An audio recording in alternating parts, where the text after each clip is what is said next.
اگر آپ کو میری یہ ویڈیو پسند آئے تو like, comment and share, subscribe کرنا مت بھولیے۔ خراسان کے اگلے ایپیسوڈ کی طرف بڑھتے ہیں۔ مجھ پر بھی اللہ کا کرم ہے، مسلم نے جواب دیا تو قتیبہ اس طرح مسکرا دیا جیسے اس نے ایک بے معنی سا سوال کیا ہو، کیونکہ اس کا باپ اس کی نظروں کے سامنے اچھا بھلا تھا۔ وہ دونوں ابھی تک ایک دوسرے سے لپٹے ہوئے تھے اور تب کہیں جا کر قتیبہ کو خیال آیا کہ اس کا باپ ابھی تک کھڑا ہے۔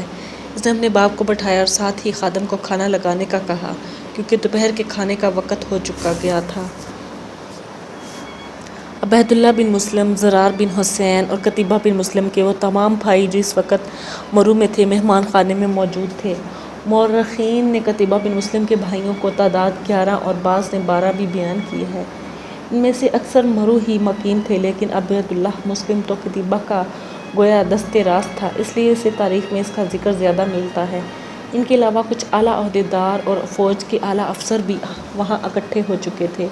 حجاج کا کیا حال ہے؟ زرار بن حسین نے سوال کیا۔ حجاج پر تو گویا اللہ کا کرم سب سے زیادہ ہے، مسلم نے جواب دیا تو سب مسکرا دیے، کیونکہ اس کے جواب دینے کا انداز ہی بہت دلچسپ تھا۔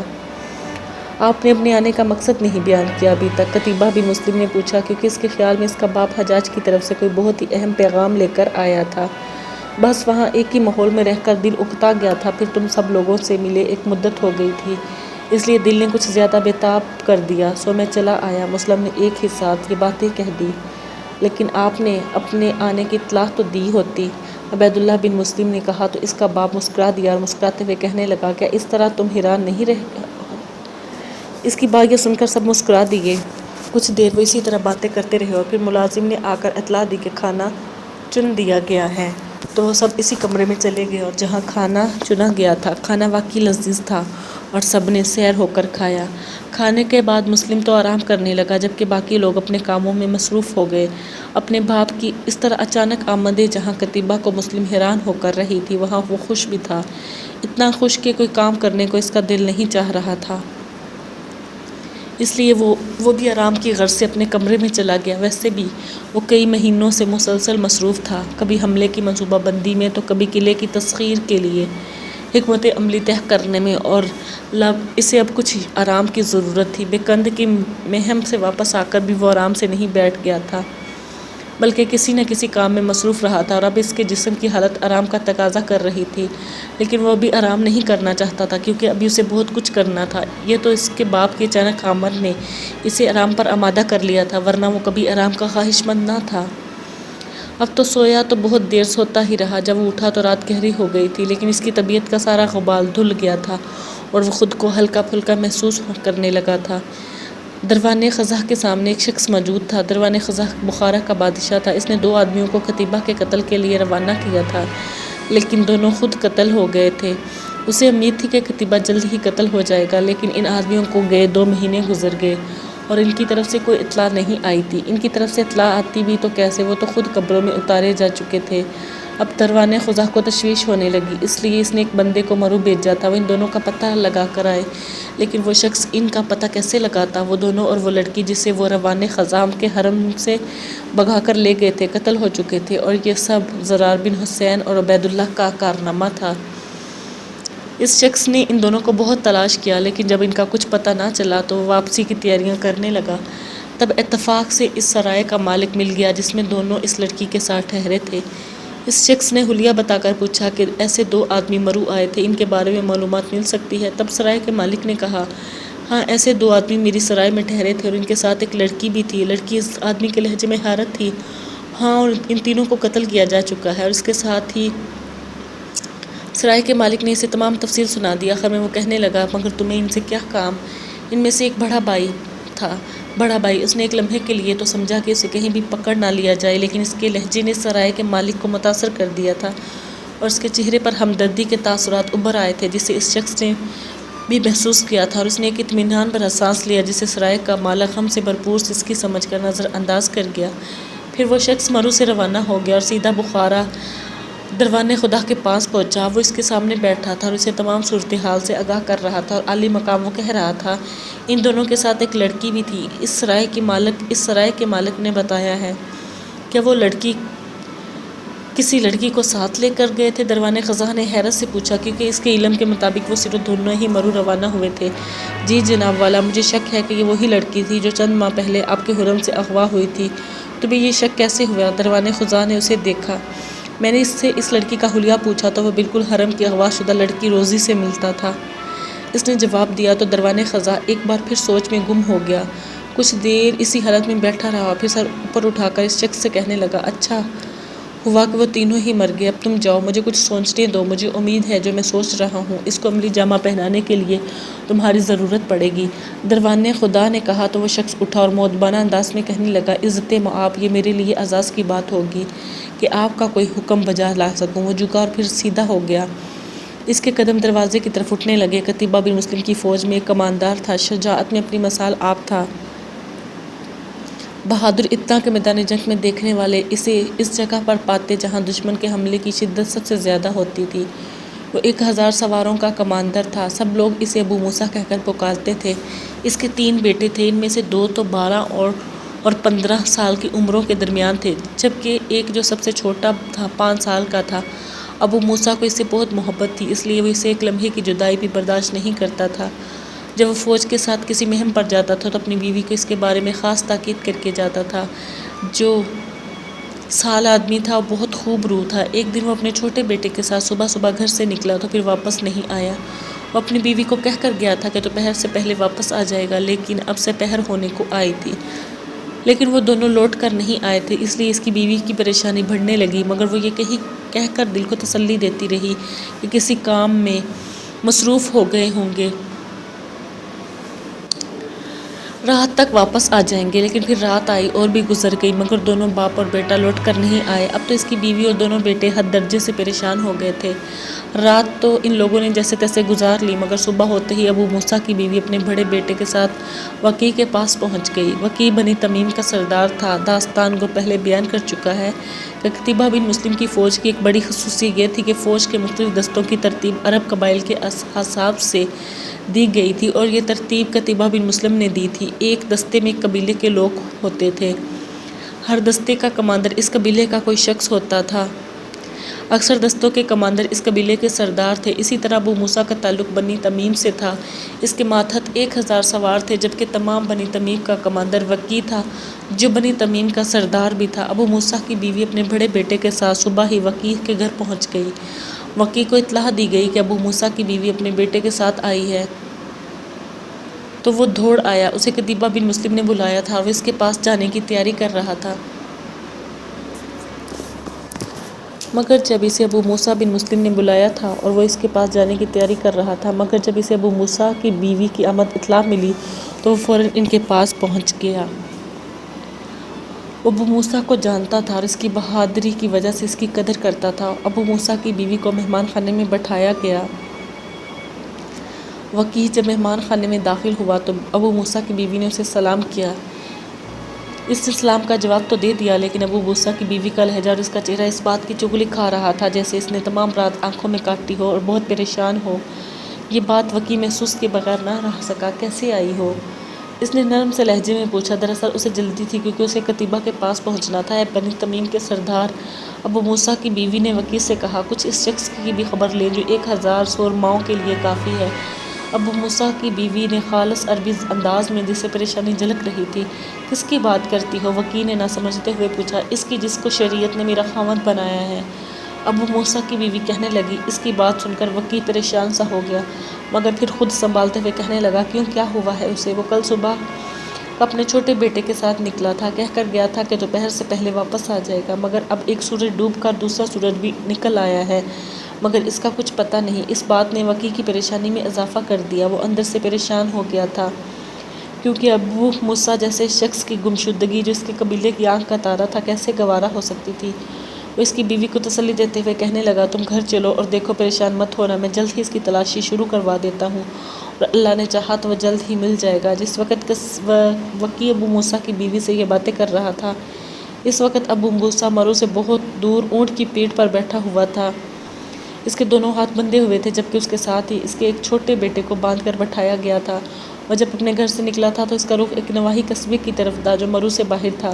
اگر مسافر صبح مرو سے تو وہ دوپہر تک قصبے سے ہو کر واپس آ سکتا تھا، اس لیے ابو موسیٰ گھر کا کہہ گیا تھا کہ دوسرے پہر آ جائے گا، لیکن جب وہ مرو سے کچھ دور گیا تو یوں محسوس ہوا جیسے کوئی اس کا پیچھا کر رہا ہے۔ اس کے سامنے وسیع صحرا تھا اور ہر طرف ریت کے ٹیلے بنتے بگڑ رہے تھے۔ صحرا میں ہلکی سی ہوا بھی ٹیلوں کے ساتھ مصورانہ ادا کے ساتھ کھیلتی ہے۔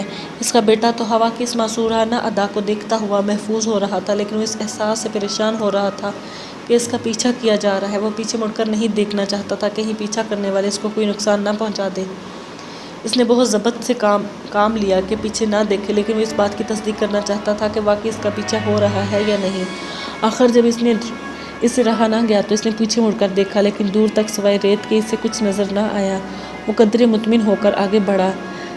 وہ گھوڑے پر سوار تھا اور اس کا بیٹا اس کے آگے بیٹھا ہوا تھا۔ اب اس کا گھوڑا ایک متوسط رفتار سے ریت کے اس سمندر سے گزر رہا تھا۔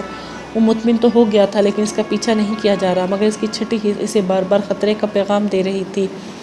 اسے احساس تھا کہ کوئی نہ کوئی ایسی بات ضرور ہونے والی ہے، کیونکہ یہ اس کا تجربہ تھا کہ جب بھی اسے کوئی خطرہ پیش آنے والا ہوتا ہے تو اسے اس کا احساس پہلے ہی موجود ہوتا تھا۔ میرا وہاں جانا بہت ضروری بھی ہے، وہ خود کلامی کے انداز میں کہنے لگا۔ اگر میں نہ گیا تو ہو سکتا ہے وہ گوڑ ہی جائے۔ دراصل اس قصبے میں اس کا ایک دوست رہتا تھا۔ اس نے اپنے دوست کو کہہ رکھا تھا کہ کوئی عمدہ گھوڑا نظر آئے تو اسے اطلاع دے۔ ابھی کل ہی اس کا دوست اسے رستے میں ملا تھا۔ اس نے ابو موسیٰ کو بتایا تھا کہ اس کے قصبے میں ایک گھوڑا بکنے آیا ہے۔ گھوڑا عمدہ ہے، لیکن اس کے گاہک زیادہ ہیں۔ میں نے تمہارے لیے ایک دن رکھنے کا کہا ہے۔ ابو موسیٰ کا دوست کہہ رہا تھا، آپ کل آ کر گھوڑا دیکھو اور معاملہ طے کر لو۔ اگر کل نہ آ سکے تو وہ گھوڑا بک جائے گا۔ ابو موسیٰ کے دوست نے گھوڑے کی اتنی تعریف کی اور ایسا نقشہ کھینچا کہ ابو موسیٰ گھوڑے کو دیکھے بغیر ہی اس کا دیوانہ ہو گیا، اور اس نے فیصلہ کیا کہ ہر قیمت پر وہ گھوڑا خرید لے گا۔ یہ ارادہ کر کے ابو موسیٰ وہیں سے واپس روانہ ہو گیا۔ اس نے گھوڑے کو واپس موڑا اور پھر اس کی لگام ڈھیلی چھوڑ کر ایڑ لگا دی۔ اب واپس جا رہے ہیں؟ اس کے بیٹے نے سوال کیا۔ ہاں بیٹا، اس نے پیار سے اسے پچکارتے ہوئے کہا۔ ہم پھر کبھی آ کر گھوڑا خرید لیں گے۔ اس نے یہ بات اپنے بیٹے کو راستے میں بتائی تھی کہ وہ لوگ گھوڑا خریدنے جا رہے ہیں۔ گھر میں اس نے کسی سے اس کا ذکر نہ کیا۔ اس کا جواب سن کر اس کا بیٹا خاموش ہو گیا اور پھر ریت کے ٹیلوں سے ہوا کی اٹکیلیاں دیکھنے لگا۔ ابھی وہ دونوں کچھ دور ہی گئے تھے کہ دور دوڑتے گھوڑوں کی آواز سنائی دینے لگی۔ ابو موسیٰ نے دائیں جانب افق کی طرف دیکھا۔ 20-25 سوار طوفان کی رفتار سے اس کی طرف آ رہے تھے۔ اس کو خطرے کا احساس ہوا اور اس نے گھوڑا پوری رفتار سے دوڑا دیا، لیکن آنے والوں نے ایک بڑا سا گھیڑ ڈال کر اسے پکڑ لیا اور اب وہ ان کی قید میں مرو سے کافی دور جا رہا تھا۔ اسے پکڑ کر وہ لوگ ایک ویران ٹیلوں کے علاقے میں لے گئے۔ وہاں سے اونٹ پر سوار کرایا گیا۔ اس کو پکڑنے والوں میں سے 3 آدمی مزید 3 اونٹوں پر سوار ہوئے اور اب ان کا رخ ایک نامعلوم منزل کی طرف تھا۔ ابو موسیٰ نے ان سے کئی بار پوچھنے کی کوشش کی، اسے کہاں لے جایا جا رہا ہے، مگر کسی نے اس کی کوئی بات نہ کی۔ یوں لگتا تھا جیسے اسے لے جانے والوں کو یہ حکم دیا گیا ہے کہ ابو موسیٰ سے بات نہیں کرنی۔ ابو موسیٰ کے ہاتھ صرف اس وقت کھولے جاتے تھے جب اسے کھانا دیا جاتا تھا۔ اس دوران اس کے بیٹے کو تلواروں کے سائے میں کر لیا جاتا تھا، کہیں ابو موسیٰ بھاگ نہ جائے۔ اس کا بیٹا ہی اس کی وہ واحد کمزوری تھی جسے بھاگنے سے روک سکتی تھی، اور شاید پکڑنے والوں نے اسی کمزوری سے فائدہ اٹھانے کا تہیہ کر رکھا تھا۔ آخر ایک روز یہ قافلہ ایک بلند ٹیلے سے گزر رہا تھا جس کے عقب میں خاصے دور ایک قلعے کے آثار ابو موسیٰ صاف دیکھ سکتا تھا۔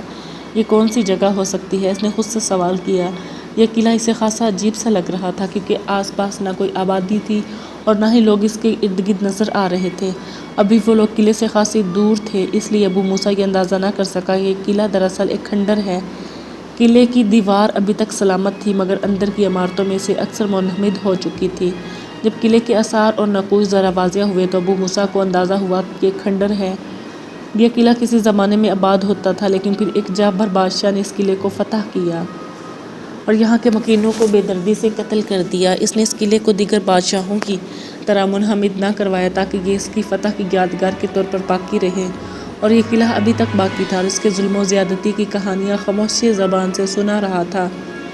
جب وہ اس قلعے سے چلا گیا تو اسے آباد کرنے کا خیال کسی شخص کو نہ آیا، بلکہ لوگ اس میں دوبارہ آباد ہونے سے ڈرنے لگے تھے۔ ان کے عقیدے کے مطابق اس قلعے پر کوئی اسیب چھا چکا تھا جس کی نحوست سے قلعے کے لوگوں کا یہ حشر ہوا ہے۔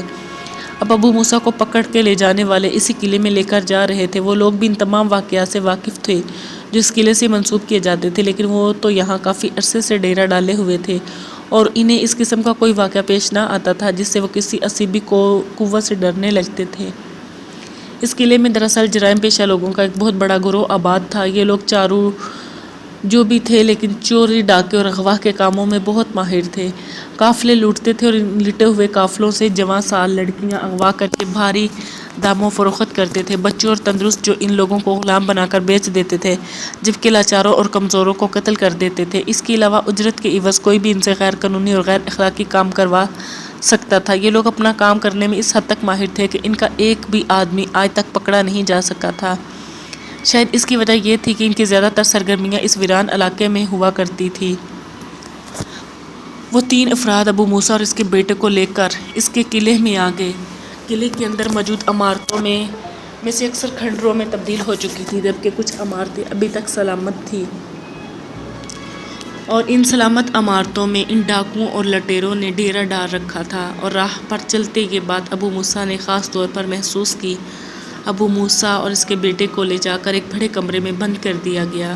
کمرے کی چھت بہت اونچی تھی، چھوٹے چھوٹے روشن دان تھے، اس کی خستہ دیواروں سے بھی عظمت جھلک ظاہر ہو رہی تھی، اس عظمت کی جو کئی صدیاں پہلے قتل کی جا چکی تھی۔ کمرے کا فرش صاف تھا اور اس کے درمیان ایک بڑا سا نرم اور قالین بچھایا گیا تھا، جبکہ ایک طرف ایک پلنگ بچھایا گیا تھا۔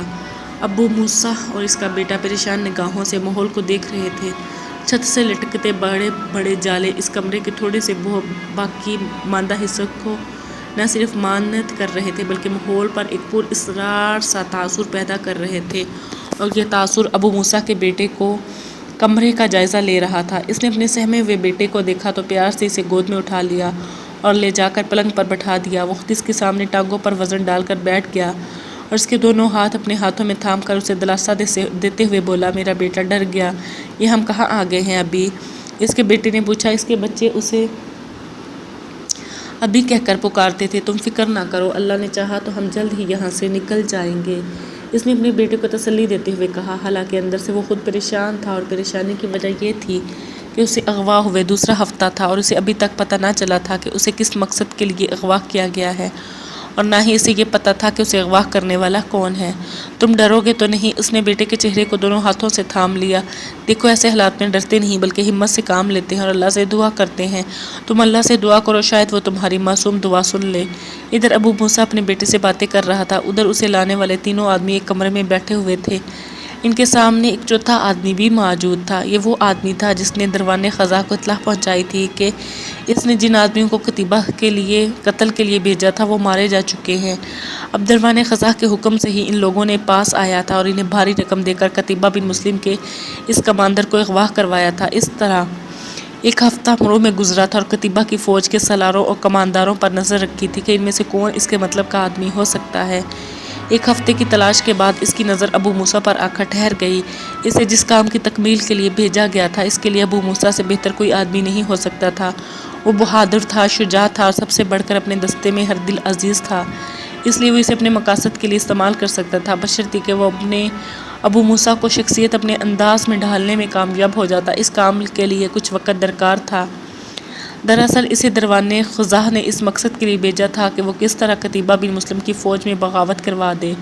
اس طرح یا تو قتیبہ بن مسلم قتل ہو جائے گا یا پھر خراسان کی گورنری اسے چھوڑنی پڑے گی، کیونکہ اس ہونے والی بغاوت کا جو مقصد تھا وہ یہ تھا کہ قتیبہ کو خراسان سے نکالا جائے۔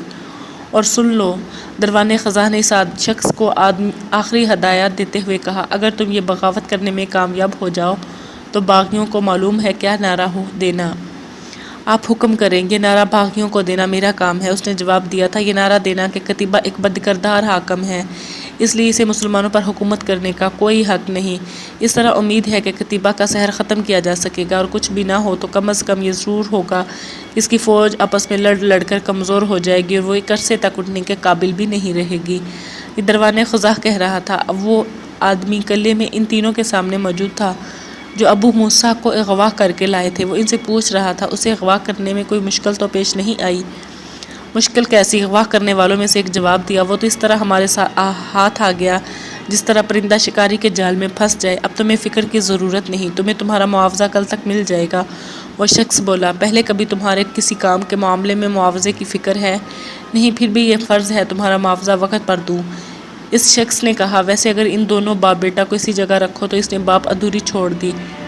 ہمیں کوئی اعتراض نہیں، پہلے آدمی نے کہا، لیکن اس کے لیے معاوضہ الگ دینا ضروری ہوگا۔ معاوضے کی تم فکر نہ کرو، اس نے اٹھتے ہوئے کہا۔